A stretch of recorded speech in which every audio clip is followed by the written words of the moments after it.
Tonight, what has 3 hawks, 2 doves, and 0 reasons to keep going? Green Arrow thinks that video games lead to murder. I wish I was kidding. And Penguin has his own miniseries. Makes sense that they want to keep it short. All that and more tonight on the Not So New 52.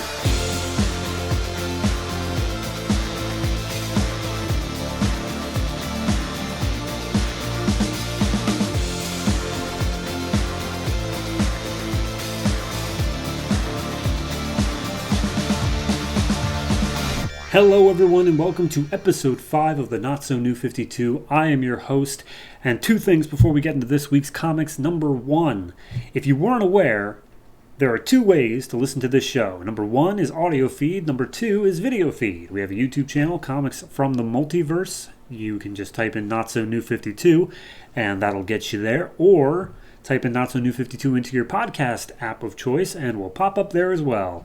Links are in the description or the show notes or whatever you want to call it. But hey, apparently people were unaware of the other one. I've gotten some comments on that. So now you know, and now I'm never going to tell you again. And number 2, I've switched up my rating system a little bit. For the first month, it was just kind of a, how does this number feel in my gut? And honestly, it led to some inconsistencies.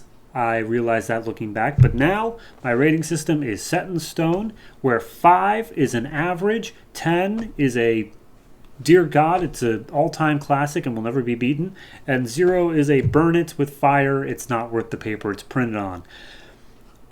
The in-betweens you'll figure out as we go, but just to let you know, if the numbers seem off from the last 4 episodes, that's why.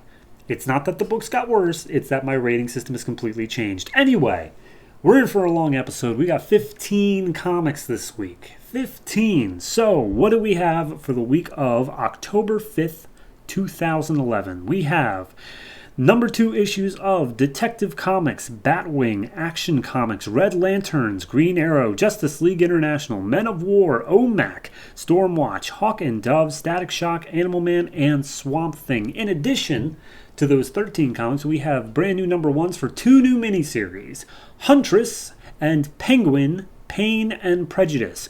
This is the 3rd time I've recorded this because I've kept saying Pride and Prejudice. Dear God, that was obnoxious. So, let's not waste any more time because we're in for a long haul already. Detective Comics number 2.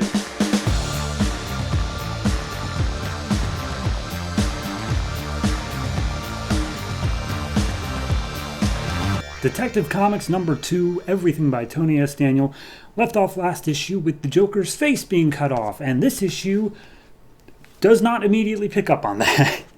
So we'll get around to it. This one picks up, we're in Wayne Tower. Bruce Wayne is rock climbing, not like those pegboards with fake rocks in them, an actual mountain in Wayne Tower. Anyway, he's being contacted by Lucius Fox saying that somebody is there to talk about an acquisition. His name is Hugh Martyr, which sounds like a fake name if I've ever heard one, but apparently he's real. Bruce tries to brush him off, saying that he's in the middle of something, but Hugh's actually there, like behind him. Hugh doesn't take any offense. He actually takes off his shirt and starts rock climbing with Bruce Wayne. They talk about the acquisition, something. Like, I don't even think they ever say what it is they're doing. It just says that it's technology and that there's going to be some risk involved. And then we drop it. We immediately drop it because Bruce Wayne's 215 is there. A Miss Charlotte Rivers, an investigative journalist. Aren't they all? And she's asking Bruce Wayne how a young billionaire playboy plays so hard and yet has a perfect balance of his business affairs. So they just go at it for a while in the way that investigative journalists and Bruce Wayne do, and then they go at it for a while when it's revealed that they are actually into each other. I've never even heard of Charlotte Rivers before this, but I guess she's a thing. They go at it for, it seems to be about 6 hours. It's dark out now. She's like, let's go on a real date, Bruce. And Bruce's like, I'll take you anywhere you want in the world, but I have to go do something right now. And she's like, no, I don't want to be anywhere in the world, just a normal date, like normal people. And she's like, all right, I guess I'll meet you at your house tomorrow.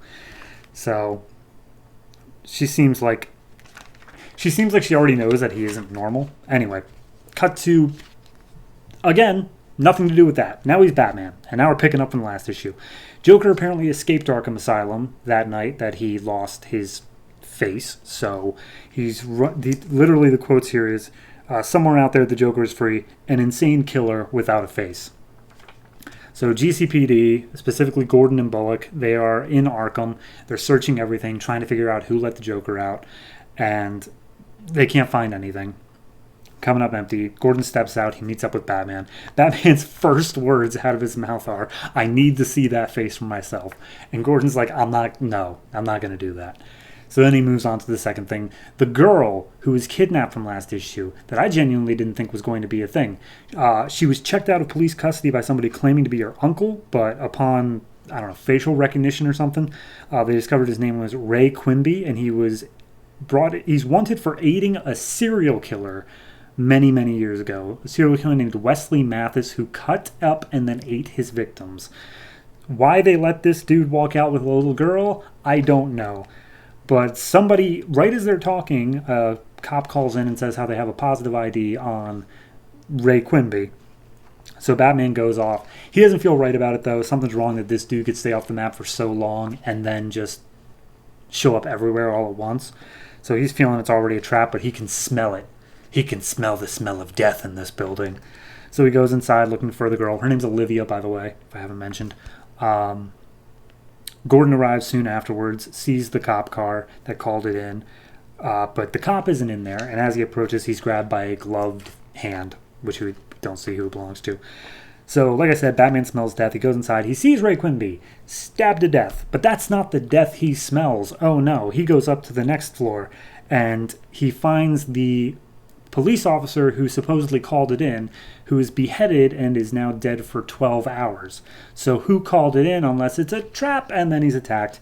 Some dude whose face is just nothing but stitches. There's actually two of them now that I'm seeing this panel. He's fighting them off. They are good at fighting. They hit him right where Joker stabbed him in the last issue, but he's managing to get through. This girl shows up with a sledgehammer, like a porcelain doll mask and a sledgehammer, and asks for Batman's eyes. And then all of a sudden someone steps in and stops them from fighting. And it's just this dude who's also all stitched up on his face. It looks like he's wearing other people's skin, which based off the thing of taking off Joker's face, I think is a fair bet. And he's so happy to have Batman in his company because Batman is apparently what's going to put him on the map, make him a well-known serial killer. And Batman's like, I don't even know who are you? I genuinely don't know who you are. Dollmaker's like, yeah, that's what I'm trying to fix. By the way, here's your friend. And he throws Gordon at Batman, and Gordon's face is all sorts of stitched up, and he's clearly dead. And that's what we end on, where we get the guy's name is the Dollmaker. So, yes. That's where we leave off. It's weird, this issue, because the first one was so heavily Joker-based, and then it just pivots to, hey, that guy on the last page of the last issue, he's going to be our focus for this arc. It's strange. I mean, I get it. Issue 1 just wanted to capture your attention, and then later issues just, doing the story they want. I get that, but it seems just so weird that the Joker stuff is all but by the wayside. The only thing that's around is everyone's just talking about his face still being there, which is its own thing. Like, don't get me wrong, I'm glad they're not just dropping that, but it's just strange to have. The art is good. It's definitely a little bit of a step down since the last issue. I think he had a lot more time to work with like coloring and shading for issue 1, and then by the time issue 2 came, it was more of a deadline sort of thing. Layouts are fine. Everything else is fine. It's just it doesn't have as much detail as issue 1 had. But no, overall, it's a fine issue. I'm not upset with it or anything like that. I'd say I give this like a 6. It's good. It's got its issues, but it's a good issue. It's above average. But no, Detective Comics number 2, and apparently we're following the Dollmaker.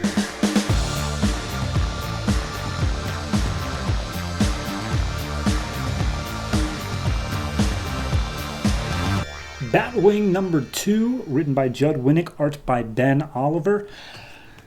Last issue ended with David, aka Batwing, being stabbed in the chest with a machete like the whole way through, and every one of his police officer buddies dead. So how did he survive that? Well, we open up 8 months prior.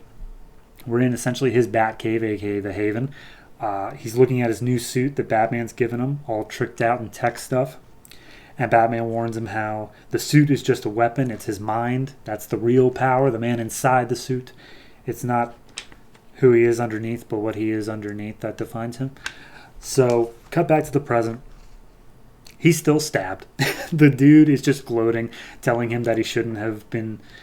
By the way, the dude's name is Massacre. He wears a skull mask over the top half of his face and a bunch of body armor.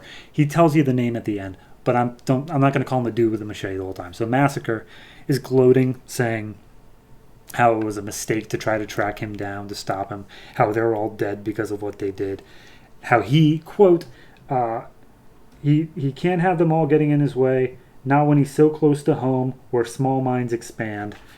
And then he shoves the machete in deeper, and he's happy that David's still putting up a fight to the death. And then Kia, his love interest, friend from the last issue, shows up and tells everybody to fire. I guess she brought in more cops with her. They unleash fire on him. This guy just charges at them as David slips into unconsciousness. He wakes up. Matu, a.k.a. his Alfred, is standing over top of him, telling him, okay, you're in the Haven. Your vital organs were all missed except for, one of your lungs, which was kind of a big thing. But yeah, you're like pretty much dead. So you need to lay here and rest. And he's like, how long have I been out? Matu tells him 2 weeks. He immediately tells him that he needs to get up and track this guy down. Matu informs him that Batman actually has been sticking around and he's been trying to track him down, but the trail has gone cold and Batman thinks there's no way they're going to be able to find him until he strikes again. David doesn't like that, but he's not really in a position to argue, but he will. Then we cut to his school. Teacher's just teaching some kids about photosynthesis when Massacre shows up and tells the teacher, hey, you might want to tell all the kids to get out of here because me and you got beef. So he tells all the kids to get out, insisting that he doesn't know why Massacre would ever have a beef with him, but Massacre just punches through walls and tries to kill this guy as best he can. He lands some good hits on him, and it's only once he's got him by the throat up against the wall and says it's finally time for him to pay that we see this dude has thunder and lightning abilities. Like he's creating, it's static shock abilities, just lightning out of his hands. And Massacre's happy that he's finally getting a proper battle. Cut back to Batwing again. He's literally doubling over unconscious, trying to get out of bed, and Matu's telling him, no, stop. You're literally on death's door here. And as he slips into unconsciousness one more time, he remembers what the guy said about so close to home or small minds expand. And he reasons out that so close to home means that he's still in the area. Whatever he's looking for is still in the area of Teen Nasha. And small minds expand, he logics, is a school. So he has satellites focus only on schools in Tinasha to find Massacre. Matu comes up, sees him out of bed again, and David just turns around, says he's sorry, and shoots him with a tranquilizer gun so he can do his work. Cut back to the battle. They're fighting. It's a good fight, and they call him Thunderfall of the kingdom being the team. Thunderfall gets a bit of a big head, a bit of an ego about how has power and God on his side, and the other guy's made the biggest mistake of his life. And maybe, just maybe, he accidentally gets too big of a head and he loses an arm to Massacre. And Massacre's like, well, good fight, we're done here. And he's about to go for the killing blow when I assume supersonic speeds, Batwing comes in and starts beating the crap out of Massacre. And Massacre's like, I thought you'd show up. Hi, I'm Massacre. My power is death. And Batwing shows up. His narration's like, I am about to overdose on adrenaline. My heart is beating out of my chest. And I don't have a lot of blood left in my body. But he says, in a badass way, I am Batwing, and I'm going to beat you until you can't stand up. And that's where we leave off. That's the end of the issue. I still really like this. I think I said I liked it last time. The art style it's got this cool painterly feel to it. It really, colorist-wise, fantastic. It's a very solid art issue. In terms of writing, it feels like some stuff kind of just happens because they needed it to happen. Like, why did Massacre literally give away exactly what... I get the dude is at death's door. Like, he has a machete through his chest, but why still just give away exactly where he's going to be going, even if it's in a Riddler-style, like, couplet? I don't know. It's weird writing-wise in that way. But I do like when Thunderfall is talking, just building up his ego. He's just, I have wisdom, I have power, I have God on my side. I've been dispatching scum like you for years. Yes, you have found me, but it's a great mistake your life. I feel the ego. I feel it building up. He does a good job at that. I feel like the characterization's really getting there. I'm especially getting a good feel for David Zavimbe, a.k.a. Batwing. He's doing a very good job at showing what kind of Batman he is. But no, I'm all good with this. I'm going to give this a 7. It's doing very good. It still has yet to really wow me with anything, but I feel like it's only a matter of time if we keep up this sort of pace. But yeah, no, Batwing number 2. We'll see what happens next time. As for now, Thunderfall lost an arm, so there's some stakes. And also all the police are dead. I forgot to say that. Kia, she survived. All the other police are dead. So, fun times here in Tunisia.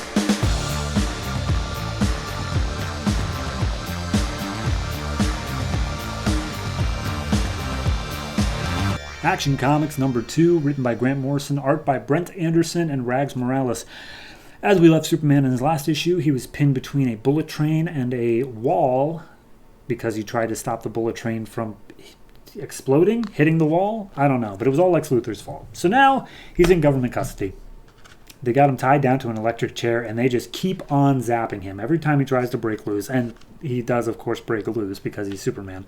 They just zap him until any other person would be dead.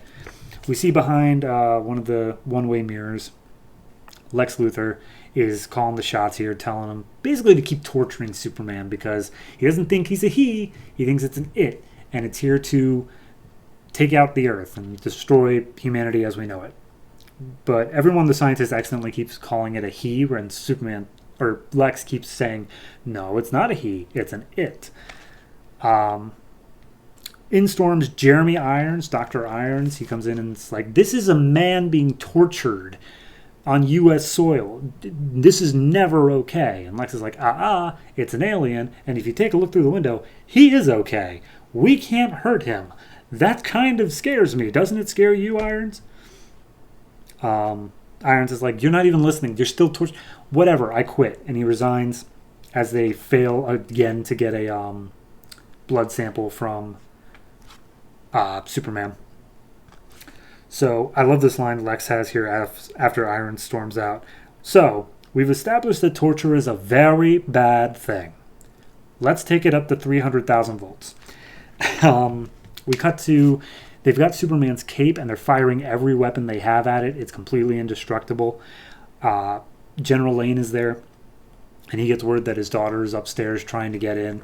She's talking to somebody she's trying to weasel her way through the gate. As soon as she sees her dad, she's like, all right, here's the evidence that the train was sabotaged. Here's the evidence Superman saved us. Here's the evidence that he's also just a good person in general. And here's the evidence that I know he's here. And Sam Lane is like, he's not here, but if he were, he'd be safe. And I'm just going to take this because this is evidence. Then we cut back inside the bunker. And Lex is just doing terrible things to Superman, exposing him to poisonous gas. He throws out the word Krypton, trying to see if it means anything to Superman. And it doesn't. He just lists off that it's an element on the periodic table. Lex is like, all right, so you're at least kind of smart. But then he calls him out being like, we know that you have hidden in society that this isn't what your true form is. We found your rocket. And Superman's like, you have a rocket? I know nothing of this rocket. But he uses his X-ray vision through the glass to see what Lex looks like, and also fry their computers, apparently. But Lex brings in, this is one of your kind in its natural state, isn't it? And it's like a 6-legged cow thing wrapped in what looks to be tinfoil. Superman just starts laughing and mocks them because he just burned out their computers. We cut back to Lois upstairs trying to follow her dad inside. Sergeant Corbin's there trying to lay the moves on Lois. Be like, hey, don't worry about this Superman. What about this Superman? I'm only kind of exaggerating. But as soon as as soon as we cut back away from that, Superman is breaking out of his chains. He's busting through the wall, and he's just like, I just needed a moment to recover. I'm going to leave now. He grabs Lex. He asks where this rocket is. Lex refuses to budge. So he's like, all right, whatever. I'll find it. He goes, he gets his cape, and he's like, all right, see ya. And as he passes by the rocket, it's calling out to him, saying, Hala Kal-El. He goes in, he touches it, it reacts to him, and he tells the rocket, all right, protect yourself, I'll come back for you. People with guns show up, tell him, freeze, stop where you are. He melts it with their heat vision immediately. And then he just leaves up an elevator shaft. Not through an elevator, mind you, through the shaft. So as he gets into the elevator, because he comes at it through the bottom, Lois Lane is about to walk in there after she stole Corbin's card. And she's like, hey, Lois, we keep running into each other like this. I've got to go. So he jumps out, he leaves. Cut to sometime later. It's a bit nebulous. Corbin is now in charge of, I guess, what's called their Steel Soldier operation, campaign, whatever you want to call it. It's just a mech suit is all it is. And Corbin walks in and he's like, all right, I'm going to get myself in the suit, and that way Lois Lane will finally respect me. Yawn. It's clearly not safe, as doctors keep telling him, but hey, man versus Superman, she'll see. And then we get Lex Luthor. He's in his car saying, like, yes, you are speaking to the world's leading scientific mind, but I need to know who I'm speaking to. What was Krypton supposed to mean to him? Who are you? And we get a shot of a spaceship that doesn't say anything in response. He's there. It's a spaceship, and it's totally not Brainiac. Oh, geez, it's Brainiac. It's almost I'd be very surprised if it wasn't Brainiac, but it's Brainiac. So yeah, that's issue 2. I like it. It's good. I really like the art. It lays down some more mysteries moving forward for Superman. Like, when's he going to get his rocket back? For people not in the know, who's this big alien spaceship that's talking to Lex Luthor? It's giving Superman a little bit more information about his own backstory as well. Because remember, we don't know how the backstory changed for Superman. We're assuming not at all, but it may have. So any new readers coming into this wouldn't know that. Overall, I'd say I'd give this a 7.5. It's good. It's very good. The art is fantastic. I think I criticized last time about a couple of droopy eyes.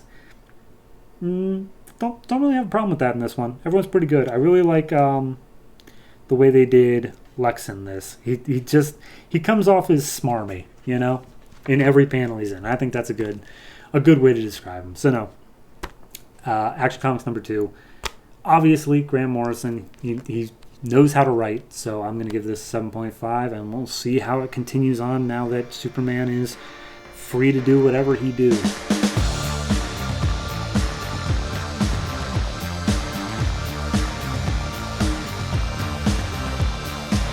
Red Lanterns number 2, written by Peter Milligan, art by Ed Benes. I'll figure it out one day.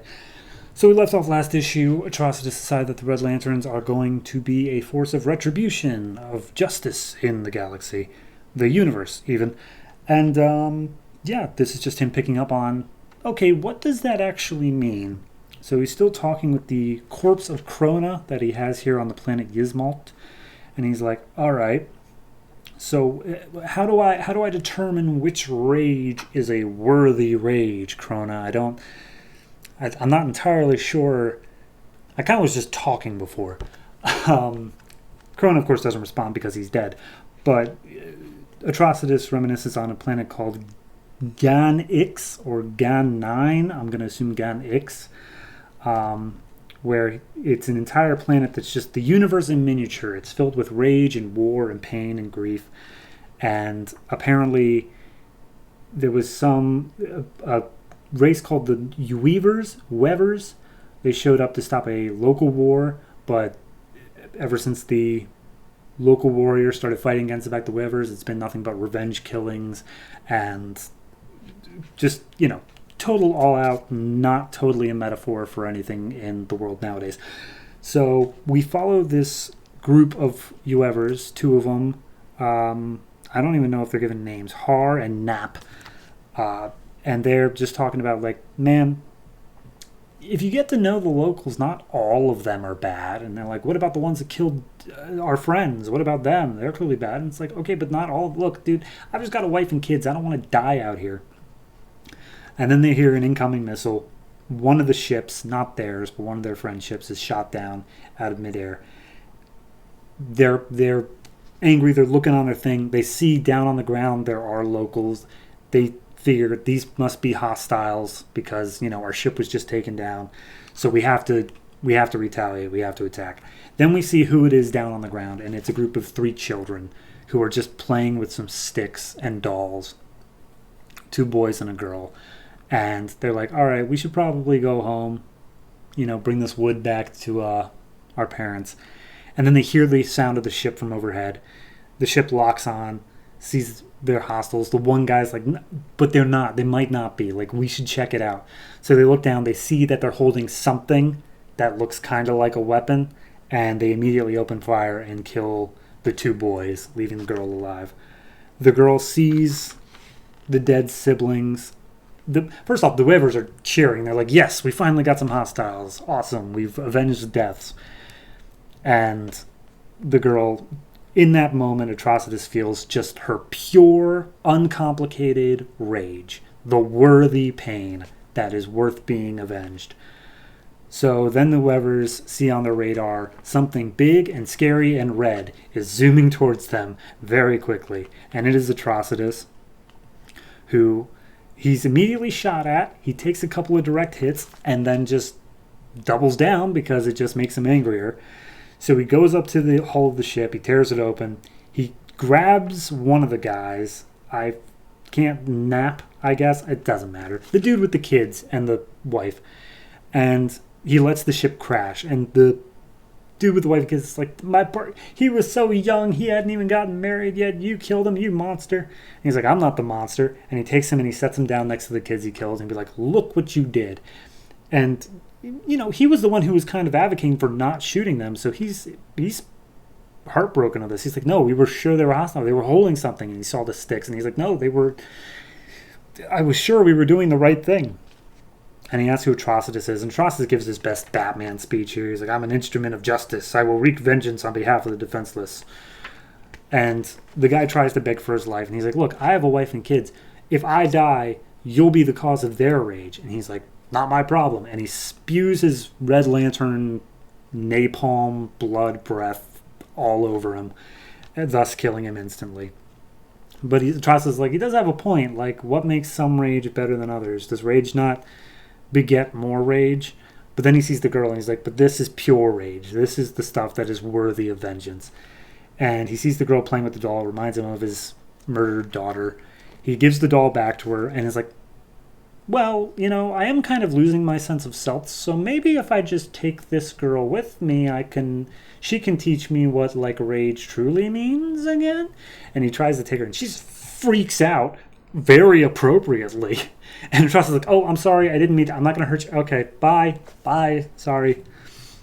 So he goes back to Yzmalt, now understanding what kind of pain is worth vengeance, but he also understands that he can't do it alone. He needs assistance.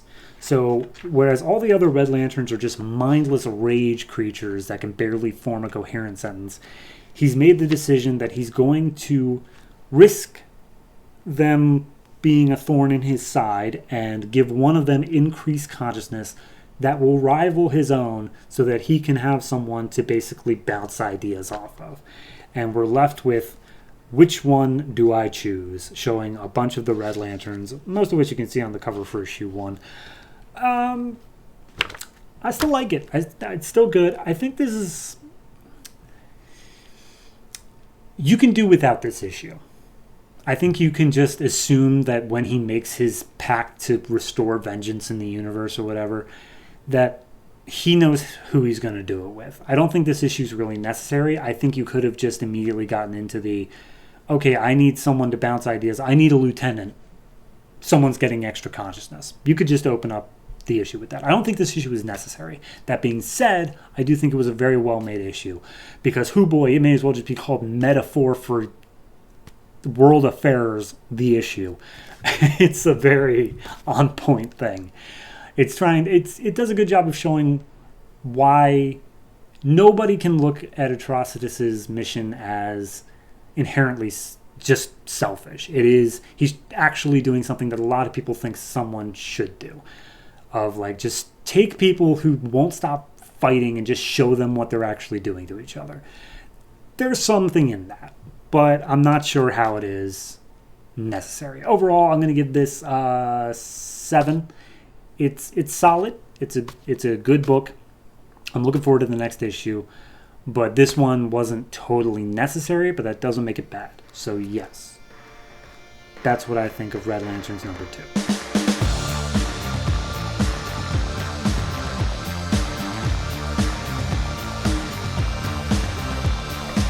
Green Arrow, issue 2, written by J.T. Krul, art by Dan Jurgens. Do I sound excited? It's because I'm not. Last issue ended. Some supervillains were put into jail and they got busted out by Rush and the gang. I don't even know if they said the name Rush, but his name is Rush and he has a gang. And we open up this issue with 2 people in that gang named Lime and Light. They like being in the limelight. So apparently they're like internet celebrities despite being wanted criminals. And they just show up at parties and wreck places, and everyone loves it. And they're fighting Green Arrow at the Space Needle. And Green Arrow's like, seriously, why can't you just get drunk and expose yourself like all the other attention whores? Okay, and so anyway, they fight. Green Arrow takes him down after a whole lot of banter where, like, literally nothing is said. It's just them saying, like, you're never going to be as good as us, Green Arrow. And he's like, okay, I don't want to be as cool as you. I'm cool without being cool. And then we see, it just cuts away from that once he takes care of them. Oliver Queen is playing basketball against some guy. I don't know if we're ever going to meet him again. But his boss, I guess, comes in, Emerson, and is like, you're missing meetings again, Mr. Queen. And he's like, Emerson, go screw yourself. I'm not going to be a poster child for Q Corps. And he's like, well, you better, or else you're going to be kicked off the board. And for some reason, that is a big thing that Ollie doesn't want, despite the fact that he doesn't want to be I don't know. We go back to Rush and the gang. Some new kid is there. He's geeking out over everybody. He's like, man, I loved all your videos where you do terrible things to people. Yeah, I'm glad that you finally invited me to be part of your gang. And he's like, yeah, kid. So here's the deal. Green Arrow being a bit of an issue for us. We're just going to get him out, and you're what we like to call bait. And they literally kill the kid and post the video. A bit hardcore. So anyway, then we get Oliver Queen. He's watching the video. He's talking to his secretary, like, absentmindedly, agrees to something about attending a tech conference, and then he focuses his efforts towards this video. And he's like, wow, Rush and his gang killed this kid. They've always done stuff like criminal stuff and posted online to get a following, but never anything this bad. And then his I don't even know if they said her name, but sorry, it's Adrian. No, it's not Adrian. I don't know who this girl is. I think we said it last issue, but I'm not going to bother to remember. The tech girl. She makes the comment when he's like, they killed him and posted online. She says, and I quote, you're so shocked? People spend hours killing and maiming people in video games every single day. Why should reality be any different for these psychos? Sign of the times. Okay, so then he's getting all dressed to go out and fight them. The dude who makes the arrows and all of his like actual combat tech shows off a new like expandable ball that's used to like stop people, I guess, but not smother them. And he's like, cool, could you put it at the tip of an arrow? I'm sure we'll use it eventually. He goes out, he finds them. He knows that he's just bait for their trap, but he's just, he's trying to find them. So he starts fighting them off. He got a few tricks up his sleeve. Finally, he gets shocked by the supercharged dude from last issue. He's surrounded by the whole gang. But he doesn't just see that he's surrounded. He's told by the the voice in his ear, and he's like, wait a minute, how do you know I was surrounded? And it's because, wouldn't you know it, they're streaming all of this online. They're streaming their fight. End of issue. Okay. Couple problems. First off, I just want to say with the art, the penciler is doing a cross-hatching for the shading instead of just letting the colorist handle it. That's my own personal pet peeve. I hate that style of art. I really wish just let the artist, let the colorist handle the shading. You just deal with the line work. But that's my own thing. I just don't like the art.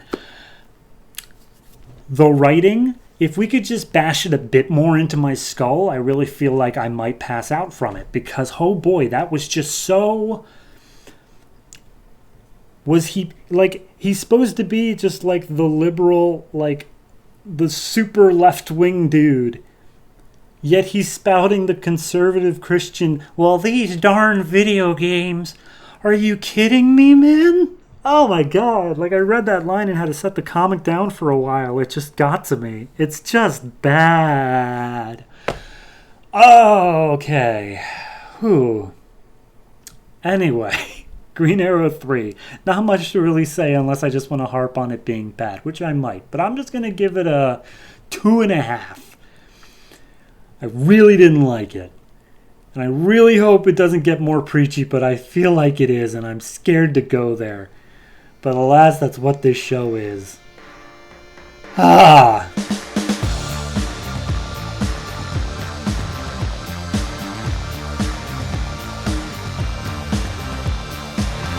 Justice League International number 2, written by Dan Jurgens, art by Aaron Lopresti.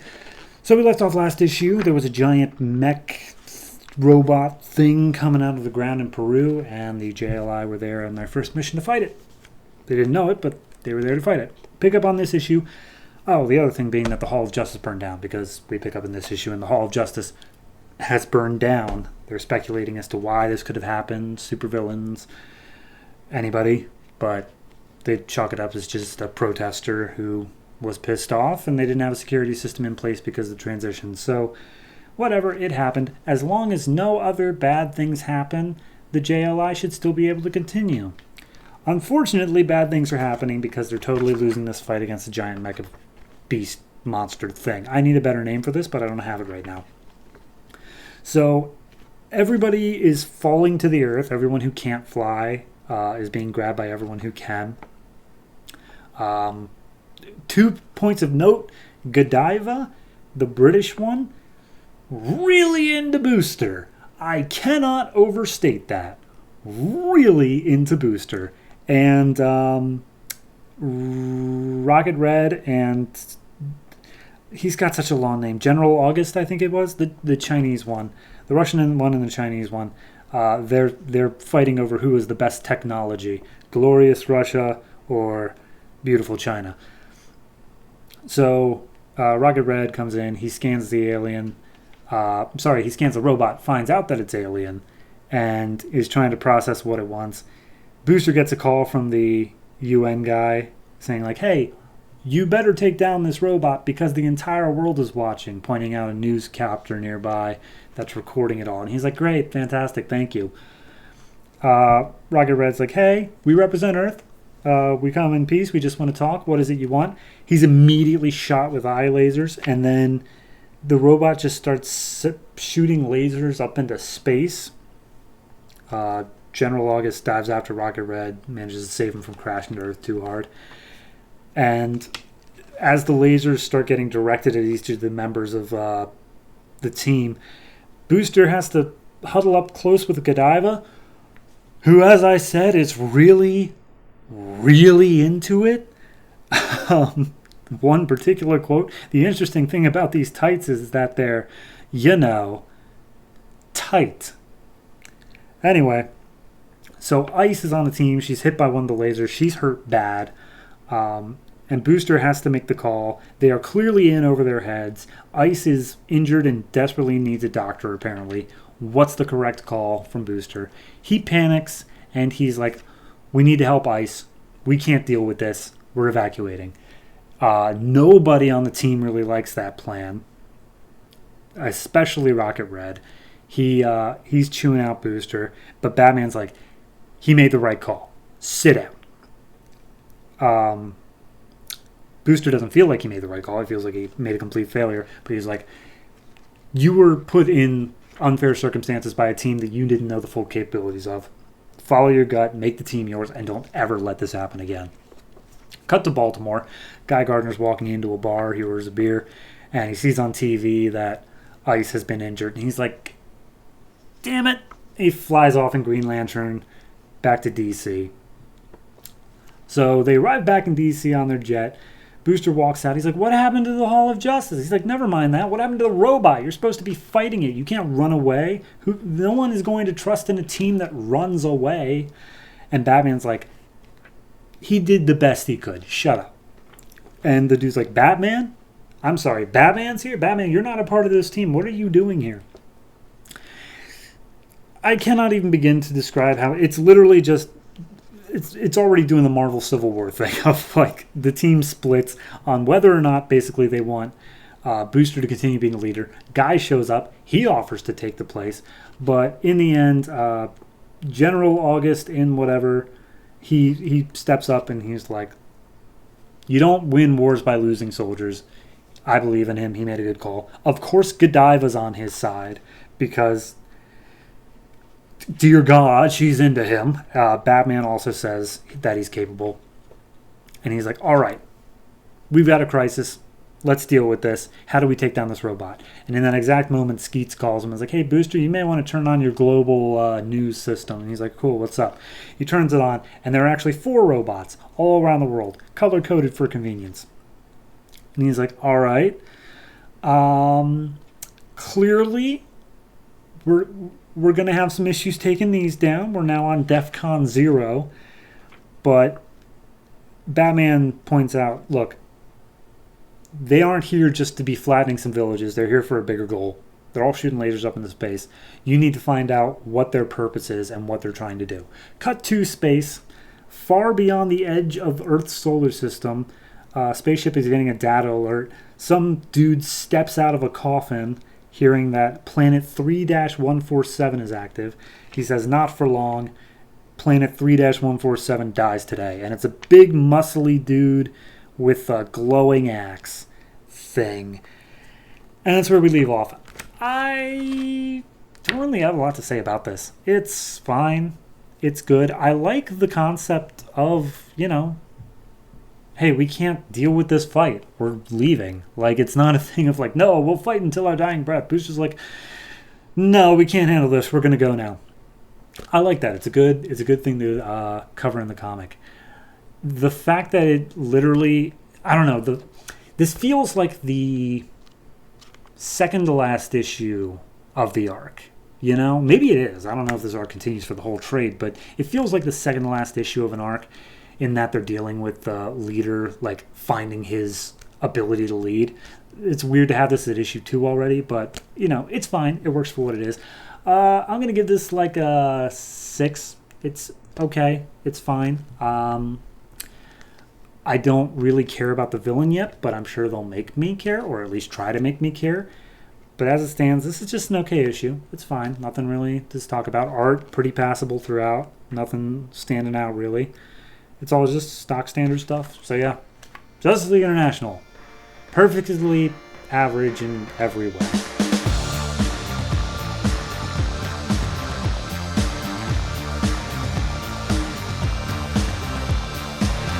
Men of War number 2, written by Ivan Brandon, art by Tom Derenick. We left last issue. Joseph Rock just had his sergeant die and was made Sergeant Rock after his death. I suppose that's something he can do. And this issue pretty much picks up right afterwards, except flash forward, because for some reason Sergeant Rock is being lifted into the stratosphere. And then there's just no explanation for that. We get a flashback of his entire life as he's experiencing it, like life flashing before his eyes. He's 5 years old and life isn't great. He's 22. He's getting married. He's 23. His wife is dead. And he's 25, and they're carrying through the jungle on a blanket because that's what's happening right now. Basically, a couple of flashbacks, but then he gets to a point where he's regaining consciousness. All of his men in his troop are calling him Sergeant, because now he's the one in charge of things, and I guess somehow they knew he was made Sergeant. It's a little unclear on that. But they just explain the situation. They're in a local house of some local kid. They named him Seymour, but he's constantly got a gun aimed at him because he doesn't totally trust them, but he's willing to help them out, I guess. Everyone's a little confused by that situation. They're grateful to Seymour, but they keep on trying to figure out, okay, what do we do next? What do we do about that thing that was flying around the city, destroying buildings and setting stuff on fire? Sergeant Rock realizes that's not their job. That's not what they're here for. They're here to rescue the senator. That's their only thing to deal with. But, they do have to avoid that if necessary. And right at that moment, Seymour, his glasses explode more or less from a sniper rifle way far away. They all take cover. Their sniper on their team's trying to get a lock on them in order to fight back. Sergeant Rock takes some adrenaline in the form of an EpiPen in order to get going so he can fight. He tells Seymour, stay here, don't take your gun, we're going to go out and we're going to do our job. So they go out, they go to wherever, I guess they realize the senator is being kept. They take some non-lethal routes in order to get in, and then he says that he uses a flashbang, and it's a room with the senator in it. So I assume it's a non-lethal thing. He was just stunning the people in there. But then he immediately follows it with him saying it's a sponge grenade, which I have to assume is just a normal grenade. Maybe I'm wrong. He doesn't totally explain it here. He does do a good job of explaining a lot of military terms. Like he says the NLCS makes less noise than a bullet. And then it says asterisk. NLCS stands for non-lethal capability set. Like it does a good job explaining it to someone like me who has no idea. But anyway, they're in the room, they have the senator, they're like, all right, cool, let's call it in and get the hell out of here. But then the room starts getting darker, and it's not by like any means they can understand. And this woman draped in a red cloak appears and says like, what bad decision has led you guys here? And Sergeant Rock's like, hey, we're not here to harm you or your people. And he's like, oh, I don't have any people. And she takes Sergeant Rock and flashback to the beginning of the issue, drags him up into the stratosphere, where he's still able to breathe. She names herself as Cersei, or rather, she says that's what her mother called her. She asks Sergeant Rock what his name is. He says Joe Rock. And she's like, cool. So, if you or your people ever come here and ever try to bring your peace here again, they are not going to leave. Tell your senator that. Tell your leaders that. Tell your people that. And he's like, I'm just a soldier. I don't know what you want from me. Like, I want you to do the thing I just said. So she drops him back down to earth. He snaps back to consciousness. They're already on a helicopter flying back to the States, so he has no idea how he got there. The senator's looking around him terrified, but they're just like, whew, all right, at least that's over. Cut to a week later, where I guess they dropped off all the soldiers and then were taking the senator elsewhere, and then he just died, and everything else just caught on fire. Even the black box is gone. And they're like, all right, so they wouldn't have kept the senator alive in that hellhole just to kill him 5,000 miles away. So clearly this is something else. Clearly we have problems. End of issue. I like it.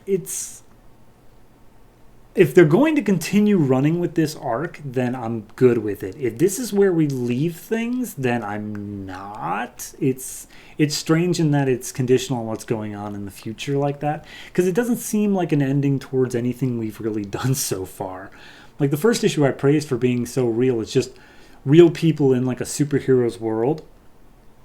The second issue, it still has that, but I don't know, it's feeling more comfortable with it. Like the fact that Cersei just picks up Rock and is just like, okay, yeah, you don't have to worry about this. You know, you're just dragged up into the stratosphere. It just happens. It's a Tuesday.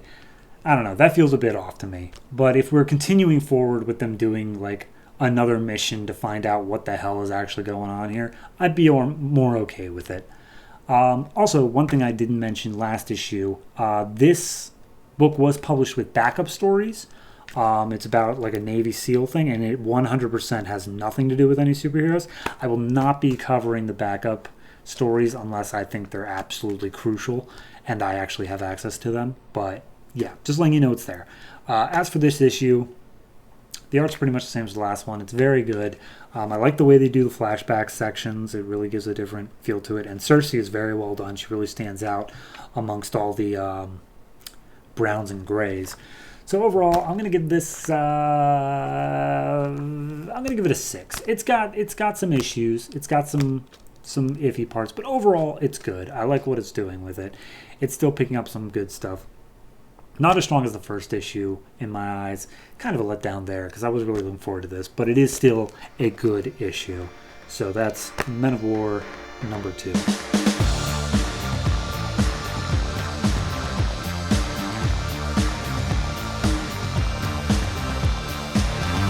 O.M.A.C number 2, written by Dan DiDio and Keith Giffen, art by Keith Giffen. Oh boy, O.M.A.C's back. Hooray.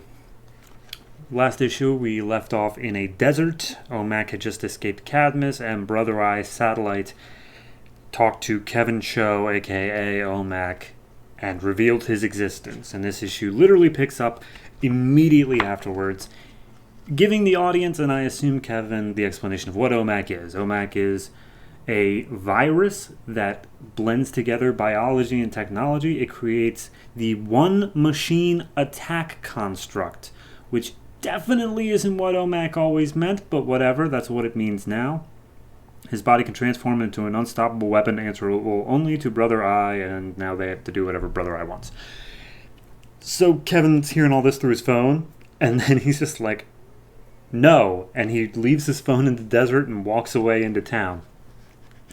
Brother Eye seems to be upset with that. Cut back to Cadmus, which is now being investigated by Checkmate, a clandestine organization that works with every country on Earth to keep the peace, I guess. They're just investigating what happened here, but Cadmus isn't exactly being cooperative because they're Cadmus. Some dude is fighting robots at the Checkmate headquarters. I'm assuming that's underneath Mount Rushmore, because we just get...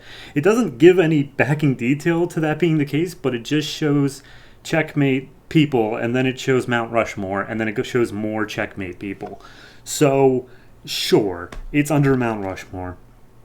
Anyway, this dude's name is Sergeant Steele. He's fighting some guys, and I guess he's a head operative or something like that, or some enforcer for Checkmate. And as soon as you hear Cadmus isn't playing by the rules, he goes and he helps out or something like that. We don't really deal with him anymore.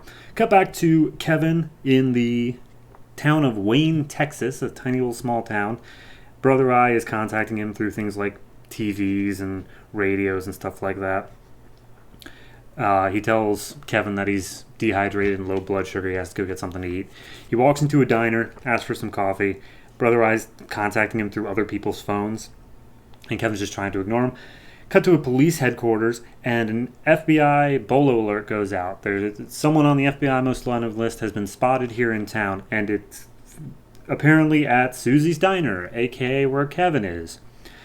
So Kevin realizes that he doesn't have any money. He can't pay. Susie talks to the dishwasher, and he's like, hey, or not, I assume he's a cook or something like that, but anyway, he's like, hey, do we have room for another dishwasher? And he's like, yeah, I haven't washed a dish in a week, send him back. And all the sheriff comes up, and they've got the place surrounded with guns.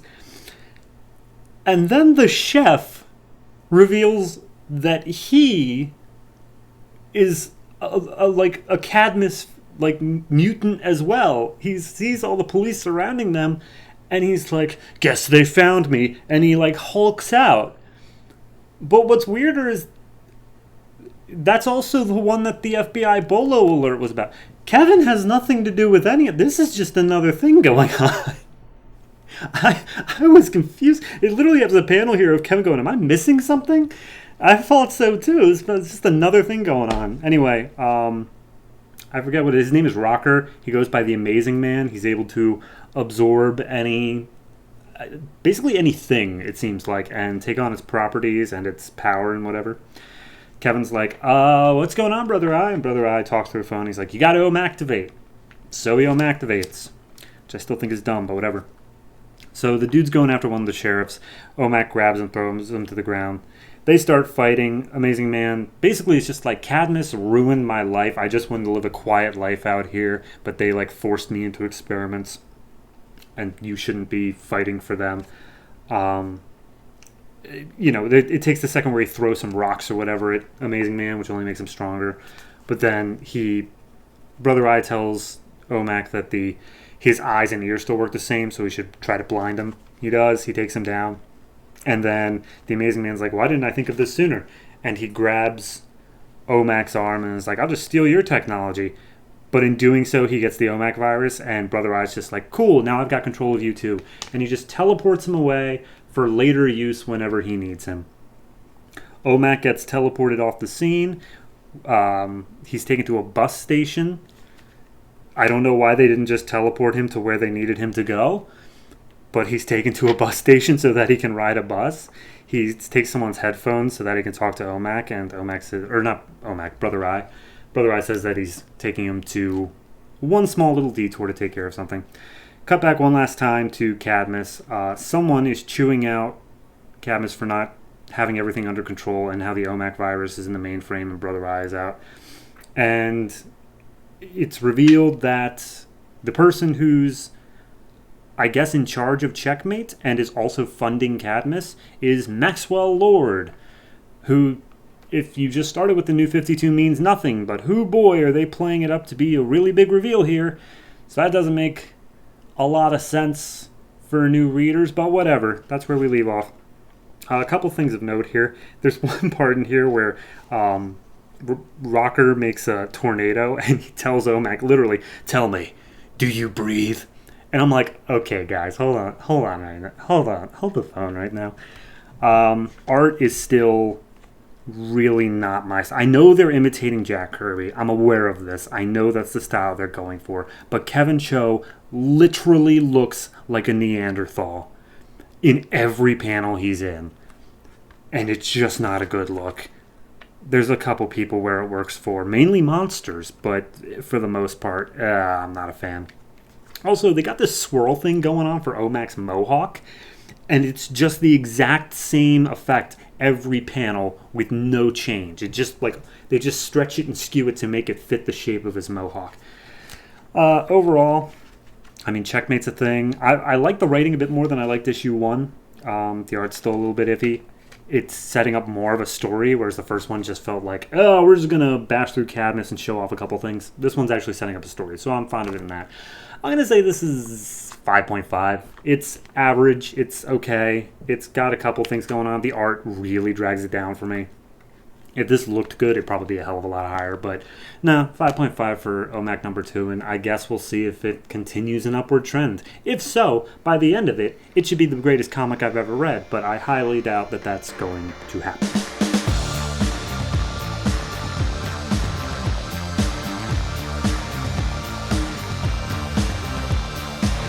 Stormwatch number 2, written by Paul Cornell, art by Miguel Sepulveda, additional art by Barrionuevo. So where did we leave off last issue? The moon was attacking. Midnighter had met up with Apollo, and they had attacked the rest of Stormwatch, and just so much other stuff. There was an eye inside the moon. Okay, anyway. So this issue opens up at the beginning. The literal beginning, the Big Bang. And as soon as it goes off, a voice is like, what? Where am I? What does where mean? What does I mean? And we see a person, an old man, meditating in the Big Bang, talking to what I assume is God. God's like, hello, Adam. One day you're going to try to kill me, and you're aging backwards from the start of the universe. And Adam's like, yep, hi, that's me, I guess. Can I have a pint? Whatever that is. Sure. Yep, that's just happening. Then we cut back to what's going on now. They brought back a big alien horn, and that's the third thing that happened. Big alien horn, and the moon is attacking. Adam is apparently the leader of Stormwatch, which I was completely unaware of, but he comes up and he's like, all right, here's the plan. We're going to just try to signal our people. That's a hell of a plan. And Engineer is basically saying how she'd make a better leader because Adam's too old/crazy. And Adam calls her out on her shit. And then the moon thing just kind of fixes itself. Like, he's like, oh, okay, everything's fine now, I guess. So, okay, that happened. We got back to Midnighter and Apollo. They're talking, trying to figure out, like, oh, I understand why you haven't come out to the rest of the world yet. As a superhero, I mean, wink, wink, nudge, nudge. And I guess they're coming to an understanding with each other, but then Martian Manhunter shows that he actually just faked being knocked out so he could hear more information, despite the fact he's a telepath, but whatever. And he's like, all right, look, Stormwatch is still a good fit for you guys, like both of you. Come and join us. I've sent my report to my superior, and he's coming through this teleport now. Cut back to the moon. I forget the name of the dude, Harry, the swordsman. He's talking to the Big Eye still, because apparently the Big Eye failed at getting into his head, or like resisted him or something. And he's like, hey, look, you don't have to like make us stronger. Stormwatch is already doing that. So how about you just tell me the information instead of taking over my body, and that way we don't have to worry about that sort of thing. And I guess the Eye considers it. Cut back to Earth. Adam steps out of the portal. He explains, okay, so a whole bunch of lunar energy just went off. So projectionist, I need you to get onto media and skew everyone's perception that some supervillain did it. Just pick a random supervillain, doesn't matter. And I love that it cuts away to the Fox, which I can only assume is a Z-grade villain. Booster Gold's just standing there, punched him in the face, and he's like, what did I do? I love it. Anyway, so it sounds like everyone's basically joining up to be a team. Midnighter's still a little bit iffy on the whole thing, but I'm sure he'll come around. Engineer and Jenny Quantum, I'm still learning the names, I apologize, are now on the moon, but the moon is attacking back at them because it doesn't like them being on the moon. Jenny makes a force field because I guess she can do that. And the moon spawns just these giant monstrous versions of Stormwatch based off of what it saw inside of Harry's head. They fight for a little bit. They're waiting for some explosion. Or, no, sorry. She planted some data mining stuff inside of the moon so that she could get information from it, aka drain the intelligence from it. The giant eye thing senses this, tells Harry their plan, and he's like, oh, too late, I have to launch my attack, they're trying to steal my mind. And he's like, okay, well, I can't let you do that. While you were inside my mind, I was inside your mind, and I did some rewiring, so I can just take all of your intelligence by force. I wanted this to be consensual, but it's not working out that way. And it takes, I guess, this entire ancient beast mind and takes it into himself. But the Eye does launch off its plan, I think. It's hard to tell what its plan actually was, but it basically launches giant pieces of the moon at the Earth. And everyone's kind of freaking out for a minute. The dude who can feel cities, Jack I think his name was, he's like, all the cities are in fear because there's this giant, like, stuff's coming from the moon. We cut back to the Fox, and he's tied up by the Justice. He's like, I don't even know what you're talking about. Oh, I love it. One of the first things from the moon crashes down in this random cornfield, but Jack's like, I can still feel it. It feels like there's a city there, but there's nothing there. But then it explodes into this giant alien beast that like eats this farmer alive, and then it's a very nice 2-page spread of it's the end of the world, and it just shows this giant amoeba-looking thing just destroying everything. And that's where we leave off. By the way, it's the Tenk farm it lands on, not the Kent farm. I don't know why they felt the need to do that, but whatever. Less confusing than the first issue. I'll give it that. It's starting to piece together a couple more things. I'm starting to understand like where we're going with this. This is definitely the assembling a team arc. But that first issue, it felt like they went for all flashbang of like, wow, look at this. But in reality, it just blinded me. I was not understanding a damn thing that was going on. But no, this one's definitely a market improvement. I'm actually getting some of it now. I still think maybe they might... Now that they killed the Horn thing and the Himalayas and just merged that in with the Eye on the Moon thing, I feel less confused, like there's less going on. but it's still a little bit iffy. Also, there's this running thing throughout about who would make a good leader for the team, whether it's Adam or the engineer, and Harry seems to want to throw his hat in as well. So maybe that'll be a thing of who leads the team. And honestly, I think it's probably going to come down to Apollo, considering he's on the center. But we'll see. Overall, I don't know. I give it like a 7. It's solid. It's a nice read. I really do like the art. I think it's very well done in that regard. And it's creatively told. Like, it's a creative story. I'm not going to say it's not. But it is. It's not doing anything yet that I'm like, okay, wow. Except for the cutaways to the Fox. I really like that. Where it's just this random D-list got blamed for attacking the moon. And he gets the snot kicked out of him. Yeah, no, that's worth a 7. That's definitely worth a 7. So yeah, Stormwatch number 2. I guess now I'm interested in seeing where it goes. So yeah, I'm in.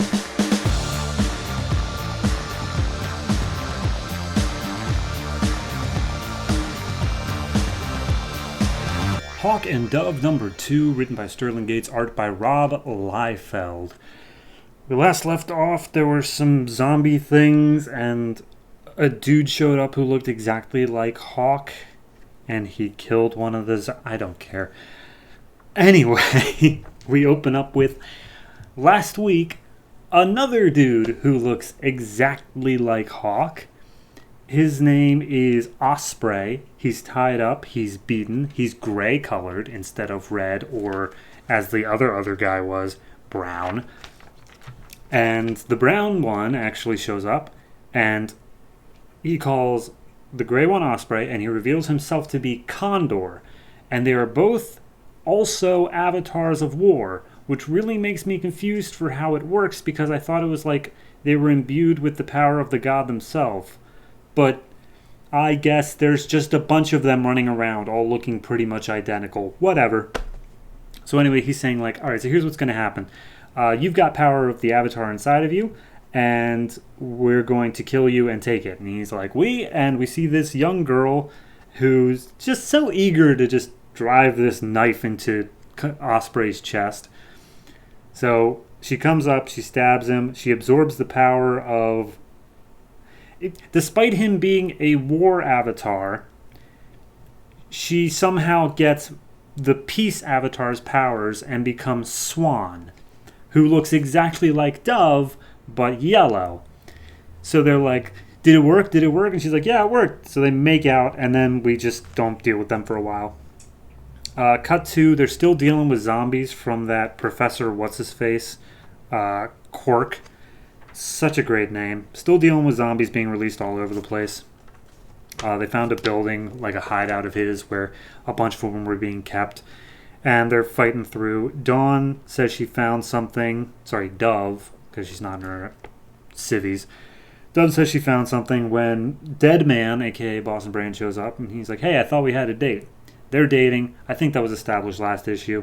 And she's like, hey, I'm kind of in the middle of something. Like, you know, a guy who thinks they can take down the world's governments with zombies. So, no, I don't really have a minute to talk. And he's like, all right, sorry, Jesus. She gets attacked. Deadman gives her, like, barely any warning on it. But that just makes Doug a little bit pissed off. Tells Boston that he needs to go. And as he's walking away, Hank walks in and is like, hey, you said you found something? And Boston makes a comment of, yeah, she did, jerk. True love. And then he walks through the wall, and I'm just like, are you fucking... Sure, Deadman, you dumb... Anyway. So a bunch more zombies pop out, they're fighting through them, and then cut to some random political event where Hank Hall's dad is being honored for being such an awesome judge. He's getting a Lifetime Service Award.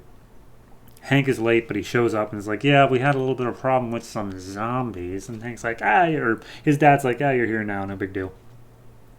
But then his father reveals that he invited to this event as the +1 Hank's ex-girlfriend named Ren. I don't think I'm ever supposed to know her, but they just talk about how she was, as is common in the DC universe, an investigative journalist. So basically they dated and they broke up. He thinks it was because his exact wording, which I don't get, his exact wording is, because they were worried about being seen around town with someone handsome as him on their arm. That's not a reason, Hank.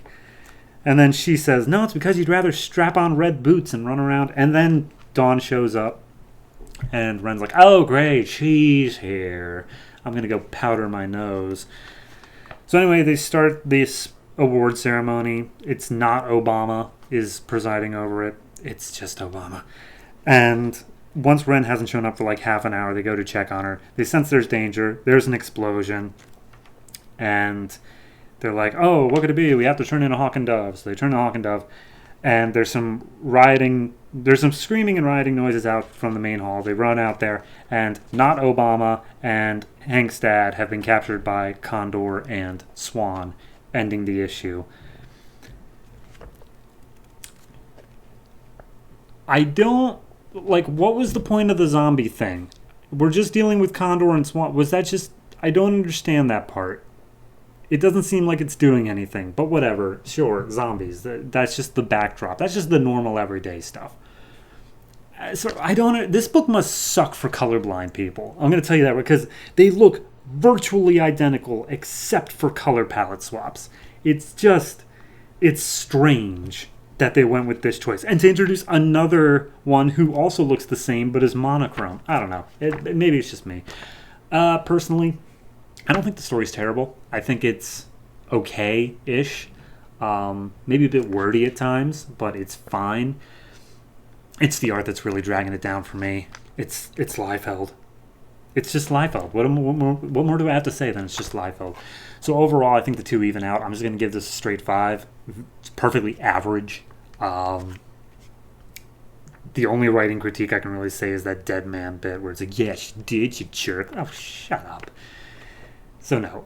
Hawk and Dove, number 2. I give it a 5. I don't know where I see... Like, it's obvious that these guys are just going to, like, Condor's just looking to kill all the other avatars. It's a Highlander situation. There can only be one. And that, fine, whatever. So be it. That's a story you want to tell. But at the same point, differentiate him, man. Come on.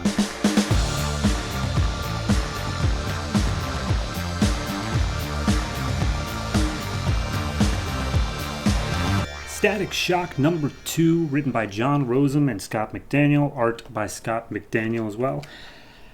Well, we last left off. Static lost his arm. It was shot off by some crazy sniper disc thing. And we pick up in this issue 10 seconds before that. So we get to re-see him losing his arm with some crazy sniper disc thing. But immediately, as soon as he loses his arm, lightning just goes everywhere, shuts down power for quite a huge, distance around New York. And then his arm just reattaches itself. And he's like, all right, well, that was weird. No time to worry about it, though, because he's falling to his death. He gets his discs that he used to fly on back together. And he encounters the dude who shot him, Virul, who we were introduced to last issue. And it's just a game of bluffing where he's like, I don't really want to fight because I don't know what just happened to my arm, but I'm going to take you down, Virul. And Virul's like, I could take you down too. But this is a tactical retreat. And he just runs away. And it's like, okay, that happened. The gang, they're called the Slate Gang, the 5 Power Ranger kids from last issue. They're being chewed out by all their bosses, which, as far as I can tell, is just this random slattering of people. You got a dude who looks like a piranha, a dude who has a picture of him shaking hands with the president, so he's obviously, important, and then just, some random other people. They're just in some busy office buildings with, file cabinets and stuff. I don't know who they are, but whatever. One's named Stone, one's named Young, one's named White. That's all I got. So anyway, they're just chewing out the Slate Gang because it's like, are you sure you're up for this? You're just a bunch of kids. You can't even deal with Static. You have dead to rights right there. You shot him, and he's still alive. And they're like, we're going to deal with it. We got it. And the one person suggests that, Static lived in Dakota. Now he's in New York. He's clearly a kid, so he probably doesn't have, the ability to change his identity. Why not just look up everybody who moved from Dakota to New York within the past, 6 months? Can't be that long of a list. And they were like, yeah, that kind of makes sense. We'll do that. Cut to Static. He's checking himself out at his headquarters. I don't even know where his headquarters are. I'm assuming Star Labs, but whatever. And basically it just says, oh, you have a hairline fraction in your arm. Get some ibuprofen and some ice on it. try not to push it too much. And he's like, I hear like, what? It came off. My arm came off. But, you know, he's thinking maybe he's getting more superpowers. Soon he'll be invincible like Superman. He also does some investigation on one of the discs that one of the sniper discs got jammed into one of his discs. And he sees that it's literally like an atom thick. Like it is thin enough it can cut through anything. So he speculates that maybe it was cut so cleanly that down on the molecular level it was able to I don't know. I'm assuming that's just his powers. So he's freaking out. He wants to talk to somebody, but he realizes he doesn't have anyone he can really talk to in that way. And then he just says he's going to go home and sleep. Cut to the Piranha. Back during the earlier conversation, the Slate gang kind of made fun of him for being, you know, a piranha. So he's pissed off about that. And his little henchman lackey, who looks like the Joker, but is named the Pale Man, is there next to him saying how, you're going to run this town, Piranha, and when you're there, Pale Man wants to be your hired gun. And his whole thing is he just giggles every once in a while. Like, he looks like the Joker and he giggles every once in a while, but he's called the Pale Man. I don't know. Cut to a dream sequence, a nightmare sequence of Static's sister. She's brushing her hair, and then the clone sister starts crawling up out of the original's mouth. Or maybe it's the original out of the clone's mouth, but both of them are sharing this nightmare. They both have the same one. They wake up in the morning and are trying to tell their family about it, but, you know, they both had the same dream, so they're just kind of in a stare-off with each other before they leave to go to school. And then that scene just ends. Static kind of blames himself that his sister got cloned. Maybe it is. I don't know. We didn't see it. So anyway, Static goes to school. He's excited about the hot girls. We take a full page on him just ogling this one girl and her ogling him back. So, yeah. Then he spots a dude there with a gang sign tattooed on his arm, and he's like, oh, maybe I can get something out of him. And he just does some brief little, you know, talking, just getting some info out of him, and he learns about the Slate gang. So, there's that. Apparently, you know about Slaters stole a maglev bike off Garrison Slate himself. I don't know what any of that means except for maglev. They're bikes. They get fancy bikes off of some dude named Garrison Slate. So Static goes through town that night. He comes across the Slate gang. Because they're using maglev, magnetic stuff, and his whole power is electromagnetic, he's able to take them out easily. One of them starts riding up a building. Static follows and figures this is probably a trap. And as he gets to the top, viral, whatever is there. And he tries shooting Static again, but because he was anticipating it, he gets a defense. He tries shocking Viral, but Viral has set up a Faraday cage, so he's actually, like, safe. So Static runs in, pushes Viral out of the Faraday cage, gets ready to shock him, but Viral lands a lucky shot, grabs Static by the neck, and is about to go for the killing blow. End issue, you know, a little cliffhanger. It's weird that this issue ends with Viral about to kill Static when the last issue also ended with Viral about to kill Static. It feels like we just kind of spun our tires there. Like, we did stuff. We know that they're looking for Static's civilian identity. We know the clone sisters are still clones.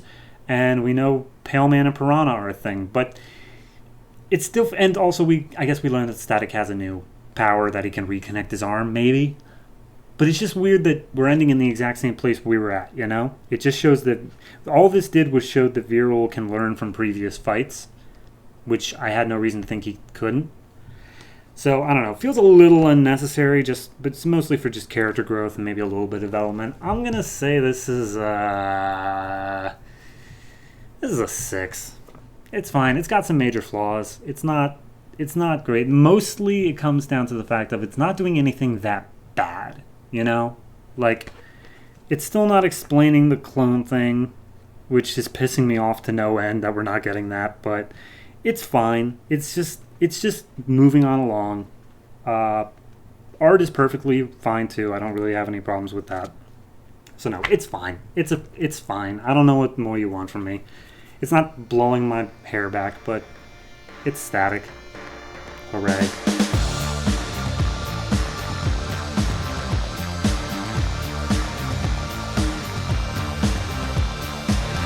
Animal Man number 2, written by Jeff Lemire, art by Foreman. Okay, this is a big one. So we left off. Animal Man, Buddy Baker, he was having a nightmare about his daughter having all these powers, and there being rot in the red. And then he wakes up and finds out that his daughter Maxine had brought a bunch of dead animals back to life. So we pick up immediately afterwards. She's just playing around with the animals, and Animal Man's like, "You need to put those back right now." Immediately, his son's like, "No, don't put it back. This is badass. I'm gonna get my phone." Animal Man tries to stop him, but like, he starts having the same sort of weird feeling he had back at the hospital last issue, and he starts A, bleeding from the eyes again, but B, now he has this giant chest, like tattoo looking thing that's these red vein-like structures going all up and down his arms as well. And Maxine points at it and says, "There, that's where they're from, the red place." So, cut to inside. Cliff's recording all the chaos with the dead animals fighting each other. Maxine's feeding her cat, Mrs. Pickles, who is a literal skeleton, and the milk is just dropping out of the jawbone. They can't seem to figure out what this tattoo thing on his chest is, but Maxine steps forward and is like, "It's a map. We're here, and we have to go to there. That's the old tree, and the old tree will take us to there, the red place. And we have to get there before they do, or everything will die." So, not ominous. Animal Man slightly earlier told Cliff to go fix all the graves, the little animal graves that may have been upturned as a result of Maxine's little power bat there. And immediately they hear yelling from Cliff. One of the neighbors caught him digging up their lawn, trying to fix the graves. And he's just an overall dick. But Maxine, because he wouldn't take his hands off of Cliff, turns his arm into a chicken leg, like the full-on, like just orange, scaly with like talons. And Mom goes over to Maxine's like, "Maxine, you gotta fix that. You gotta give him back a human hand, okay?" And Maxine's like, "Fine, I guess." And she does it, and he runs off screaming.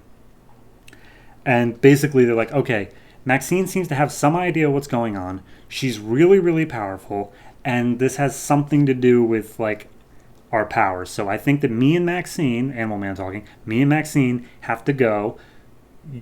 Wife and Cliff. I'm forgetting her name for some reason. Ellen. Ellen and Cliff have to just stay home, lock themselves in. Animal Man's going to call one of his friends on the police to come in and check on them. So they are setting off on their trip to find the red, and all they have to do is follow the animals. Ellen doesn't like this plan at all because it's her child. Makes sense, but Buddy feels that he has to. Cut to the San Diego Zoo. Some dude thinks that the hippos are in labor, so he calls over another zookeeper, and they show the hippos, and I'll be first to admit, I don't know what hippo labor looks like, but if it looks anything like this, hippos should not be pregnant, because it is horrifying. And apparently the zookeeper thinks so as well, because one of them asks, "What do we do?" And he just says, "Run." Cut back to, they're on a cross-country trip, trying to find this old tree that's on the map. They're talking to animals.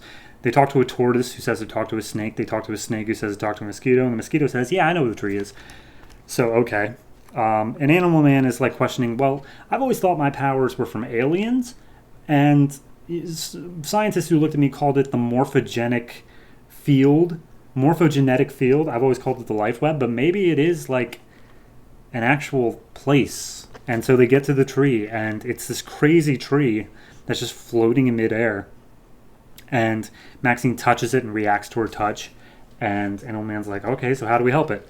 And he's like, "Oh, we got to go inside." And they touch the tree and go into this crazy double-page spread, just trippy as hell looking Dali nightmarescape.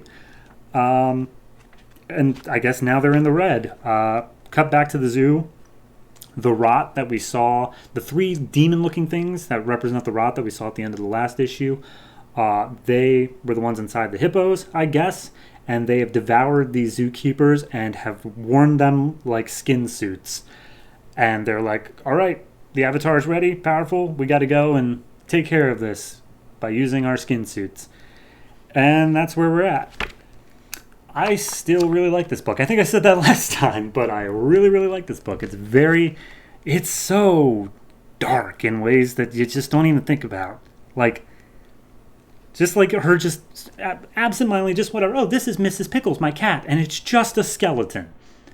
Like, just casually dark, and I love it. No, I'm really down with this. The art, I think, is actually slightly better than last time, because they do a lot of cross-shading and hatching on Buddy, because it's supposed to represent like the tattoo, and they just didn't want to go into detail each time. So actually, it may be a little bit of laziness, but I really appreciate the more depth it gives instead of just the totally single shade cell shading it usually had.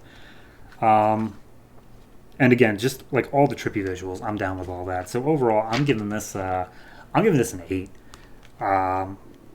It really is fantastic. The only reason I'm bringing it down is the fact that we're still setting up. You know, they just got to the red. I feel like next issue is going to be the answers issue, where we learn what's going on, and that I think might even, if it keeps up the art, which I imagine they're going to be in the red the whole time, so it's just going to stay trippy. I imagine that's going to get higher. But this issue, I'm going to give an 8. Very well done, extremely high quality. I look forward to where Animal Man goes from here.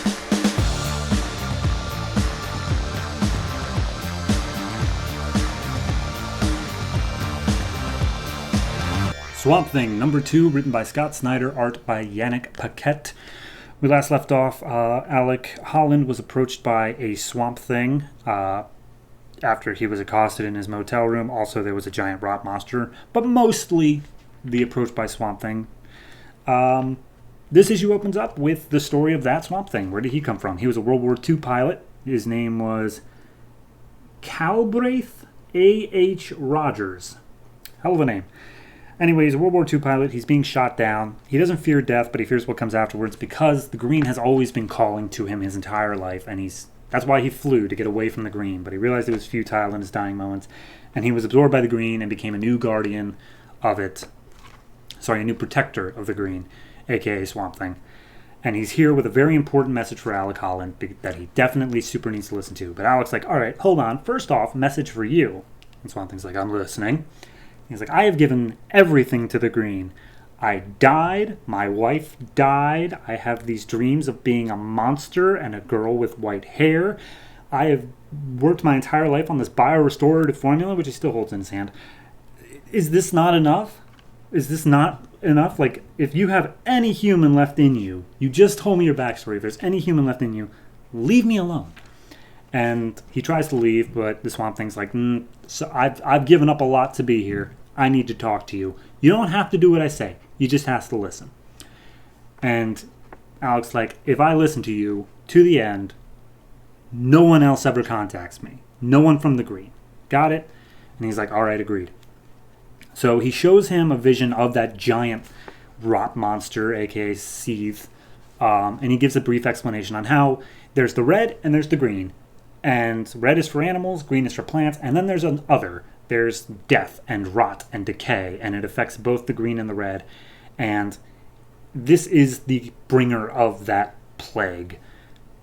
So you need to stop it. It's the biggest threat, like, to life in every way. Swamp Thing is the one thing that can protect the green from it.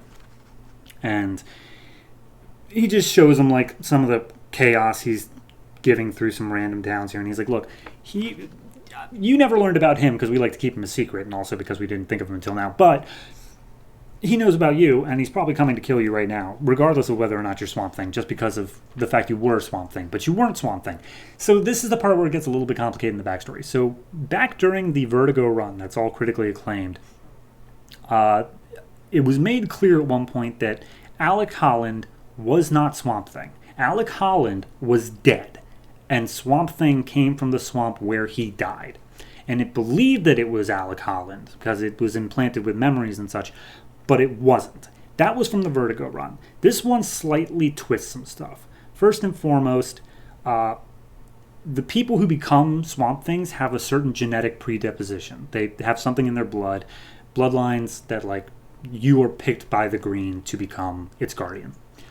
And there's a legend that during a certain time, a certain person, blah, blah, blah, greatest hero that ever lived, they thought that was Alec Holland. But when Alec died in his accident, he died so quickly that the Green couldn't latch on and like bring him to be a Swamp Thing.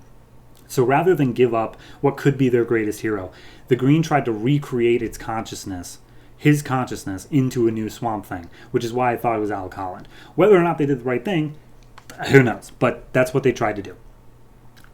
And then, again, I don't entirely know how we got to this point where Alec Holland is alive and the Swamp Thing monster is not. Maybe that was in the Vertigo run. Maybe that was in a previous thing. I don't know.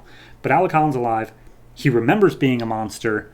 But this Swamp Thing makes it clear, no, that was a separate thing. You have his memories based off however you came back.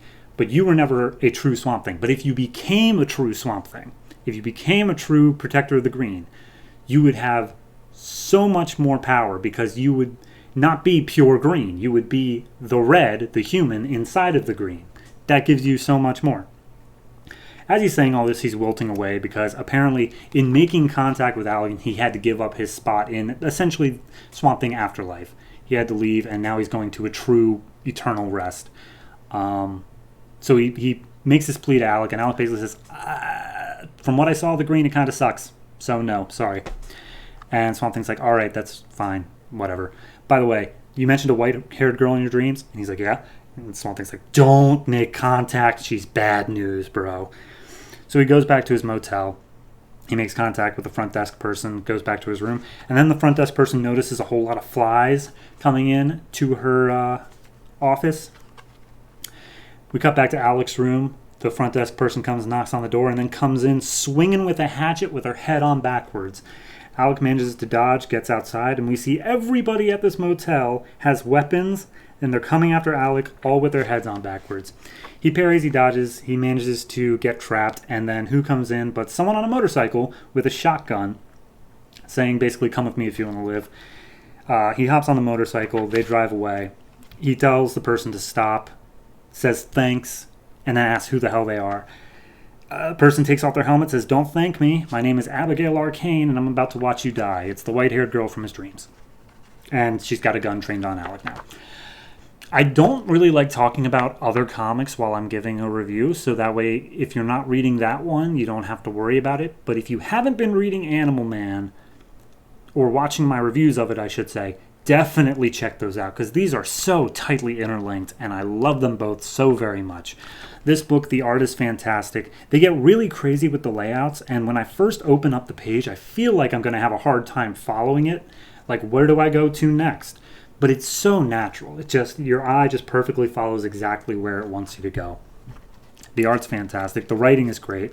I always like a good retcon that manages to not undo something that someone else did and only add to it. It's phenomenally done here in saying, like, okay, so yes, you're alive, and maybe we haven't figured that part out yet, but here's how you can become Swamp Thing again. I like that. It's good. Art overall fantastic. Writing fantastic. I'm going to give this 8. Yeah, 8.5, honestly. It's really good. I'm really looking forward to where it goes.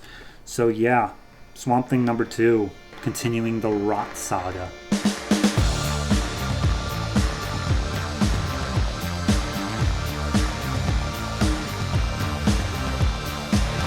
Huntress number 1, written by Paul Levitz, art by Marcus Toe. Content warning for this miniseries. This deals pretty heavily with human trafficking, so if that's something that's a thing to you, just make yourself aware of it. I'm just going to say as it happens in the book. So, anyway. So yeah, Huntress got a miniseries here at the beginning of the New 52. We open up, and she's stepping off a plane saying that she's in Italy. Why is she in Italy? She doesn't explain, but she does say that she's planning on leaving a whole bunch of corpses behind on her trip. She also makes a passing comment about how men are like more trouble than they're worth, and how they're only good for getting through immigrations and customs. I'm not entirely sure. Like, I get the sentiment. I'm just not sure like how that applies. Anyway, so she gets dressed in her Huntress gear. She goes out at night, and she's looking at the docks for a shipping container that's apparently due for Gotham. It's full of bad things, and she's trying to stop it at the source instead of letting it get to Gotham and then causing problems there. Knocks out one of the guards, puts him to sleep with literal, like, a syringe of drugs. It's like, just puts him to sleep. Finds the shipping container, knocks it open, and inside she finds a group full of women being held against her will. They're all saying, don't leave us, don't abandon us. She's trying to help them, but some more guards show up. She kicks their asses, and during the fight, she accidentally knocks open one of the crates that's inside the shipping container, and inside are a load full of guns as well. So not only is it human trafficking, it's also gun running. So she leads all the women off the boat. I don't know if this is her. I'm assuming it is, but they don't really make it explicit. The boat explodes, or at least the shipment on the boat explodes. But she seems to be just as surprised as everyone else is. So, I don't know. But either way, the shipment is destroyed. And there's a man who is by the docks who goes to visit, I'm assuming the man in charge. His name is Mr. Moretti. He's super high class, swanky, he's in this big mansion, got tons of beautiful women pouring him wine and just fawning over him. And as soon as he hears that the shipment went bad, like it, is gone, he doesn't care about the women. Like, you could always get more women, but he does care about the guns. And he snaps his wine glass in his fingers, makes a call on the phone about how there's a mass vigilante in town and they need a double security, and also they need to send somebody else to the docks because he literally just straight up shot the dude who was reporting the bad news, because I guess we had to make him more evil than just human trafficking and gun running and snapping fine china. Cut to what I assume is a newspaper publisher. It doesn't really provide any sort of location tag on this. We're still in Italy, that's all I know. And Helena, out of costume now, is talking to the editor, and he's like, look, I keep publishing these stories about human trafficking, and nobody gets angry. Are you going to get angry and try to help me, Helena? And Helena's like, see, and shows off her skills with a letter opener that's there. I don't know if he knows that she's Huntress, but I don't know. So, weird part. So, she arrives at a hotel, and she's talking to the bellhop, and she mentions to the bellhop that she's looking for something a little personal. And we don't see the exact exchange, but the end result is that later that night there's a knock on the door, and she's greeted by a very large burly man who's accompanying a very young-looking girl who's there for her, if you catch my drift. He discusses how payment will be made and when he's going to show back up, and Helena immediately just knocks him out with a kick to the face. But he scares the girl. The girl calls a panic line on her phone. She puts her to sleep by pinching a nerve and then starts getting ready to fight whoever she called. She gets in her outfit, and just next 3 pages is just a full-out brawl in this hotel, just taking out dude after dude who showed up to stop Huntress. At the end of it all, the guys are tied up. They are met by someone. He's kept in shadow, and they're like, look, this masked person, she was a demon. She came in and she just wrecked us. But we didn't speak, and we swear that we will guard the next shipment with our lives. And he's like, yes, you will. And he kills them both and walks out. And that's where the issue ends. I don't know that much about Huntress. Everything I know is from, after this. I do like this issue. It's just, I don't know, it's one of those things where it is so real, Like, it isn't a matter of, we're going to find out that the person who's doing the human trafficking is actually, like, Brainiac or something. It's like, no, these are just people. Like, this is just issues. Yes, she's dressed up as Huntress, but I don't know. The fact that it is a thing that happens and, like, people are just, I don't know what the thing is in Naples, Italy, but the fact that a lot of people are just going around like, yeah, that's just how it is. It's really jarring. I don't know. It's good for the writing, though. I'm not saying it's bad writing. It's just like the content of which makes me uncomfortable, but I think that's the point, But no, I'm going to go ahead.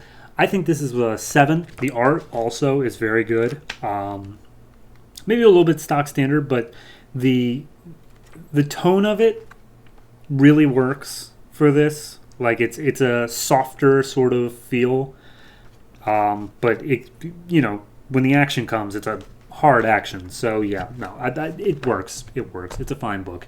I'm gonna give it a 7.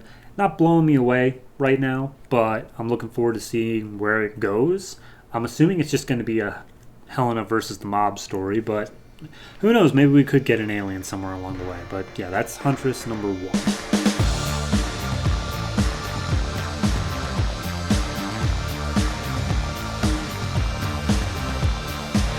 Penguin, Pain and Prejudice number 1, written by Gregg Hurwitz, art by Szymon Kudranski.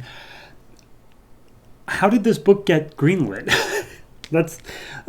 We need a mini series about a B tier Batman villain. That'll do it. Surprisingly though, I actually kind of like it. So we open up. It is literally the moment of Penguin's birth. He's being handed off to his mother, saying how he's such a beautiful boy, and then his father wants to take a look, and we see that he already has like the long hook nose that Penguin is known for. It's especially disconcerting on the face of a newborn baby, but hey, whatever. And it looks like his father literally drops him on his head. So that can already explain quite a bit. Then we see a little shortly afterwards where his mother and his father, he looks to be maybe about a year old, and his mother and his father are in bed. He's sleeping in the bed with them, and they're sleeping in the bed. Wink, wink. And the whole time he's monologuing about, some things, you're born with, they define you, they shape you, they set you on a collision course with your future, blah, blah, blah. And then we get to modern day. And Penguin says that because of all this, he is feared. He's respected not because he's rugged or tall, but because he's mean. It explains how things work at the Iceberg Lounge, how the waitresses aren't allowed to look him in the eye, and how there's a power dynamic that he keeps the whole charade together via money and power. And I guess a dose of fear on top of it. So it just shows like a waitress spilled a little bit of drink on his sleeve, and the waitress is immediately like removed. Some dude in the club bumped into him, and without seeing who it was, he's like, "Watch where you go, and you short little." And then he sees it's Penguin, and he's like, "Oh, I'm so sorry. I didn't. You And Penguin's like, no, it's fine, no big deal." And he turns to his partner, and he's like, "Get him later." So then they start talking about this necklace that they want. And we see that the necklace is currently in possession of some other person, aka being worn by this old woman. And Penguin's goons come out. They shoot all of her bodyguards, I suppose, and try to get the necklace off. But it's reinforced around her neck, so they just behead her. We had another flashback to him as a child, him being mercilessly mocked by just everyone around him. His siblings don't want to play with him. All the schoolyard kids are just bullying him. He found solace in the local birds, basically. He found they were cute, and he sat in a tree just watching a nest of eggs. But even then, at a certain point, bullies found him and his nest and just broke all the eggs over his head. There's one panel in here where they're mocking him while he's on the toilet, saying, "Looks like the penguin's laying an egg." He had a rough childhood. He had a very rough childhood. But basically the whole thing is just equating to how penguins, when provoked, their attacks are swift and decisive, and therefore so will his. We cut back to the modern day. He's in this super back alley dark market where it's like, okay, here's some illegal animal trade. Here's some human trafficking. Here's illegal cars and drugs and stuff like that. And he can just have his pick of whatever he wants. One guy says like, "Oh, how about some rhino horn? It gives the men extra vigor." And Penguin's like, "Why would I need that?" He's like, oh, I wasn't implying it's but it turns out that he wanted the necklace, which he got, mind you, still covered in some blood. He wanted the necklace for his mother, who I'm pretty sure is dead. But he's wheeling her around, like it's always kept in shadow. We don't see her face. It's full on spoilers for Psycho. And I'm a little bit concerned about it when we get the reveal on that. We haven't gotten it yet, but I'm concerned. Anyway, it goes back to the dude who bumped into Penguin at the bar, and he's like, oh, I would never be rude to someone of your stature. And he's just afraid that he's going to be hurt by Penguin. And Penguin's like, I'm not going to hurt you. I'm not going to hurt you. Here's what's happening. Your boss just discovered you embezzled a whole bunch of funds. The woman that lives underneath you died because you left your oven on. Your parents just went over a cliff because the brake lines were clipped, despite the fact you were the one who did the tune-up on their car recently. And your wife, your dear sweet wife, she just got pricked by an infected needle. Infected with what? Well, I'm not going to tell you that. So we're done here, and don't worry, I didn't hurt you. So Penguin's kind of, awful. Get back into the iceberg lounge. He's talking with some goons, and then who comes crashing in through the roof but Batman? And I really like the way they do it. They never actually show his face. It's always just like a boot or the cape, or at the very end, just the symbol of Batman. And Batman just tells Penguin, got a minute? I like it. I really like the art. I think that's the best thing about it. It's super dark, super gothic. It really fits the character and the tone of the story well. I'm not sure where the story's going yet. It's obvious that, Penguin is just being a total dick. Like, it's setting up his power right now, and I feel like the next issue is going to set up what the actual arc is. But I really like the art, and I really like how they're playing with the character. It's a tragic backstory, but he's still irredeemable. It's not like this makes him any better. He's still just awful. So no, I'm gonna give this a 7.5. It's very good. It's very well done. Very solid read. I would suggest if you can find this somewhere, maybe if you're subscribed to the DC Universe service and this is provided on there, give it a read through. It might honestly be something that you're interested in. We'll see what happens in issue 2, but issue 1 at least, I never thought I'd be interested in a Penguin miniseries, but hey, here we are.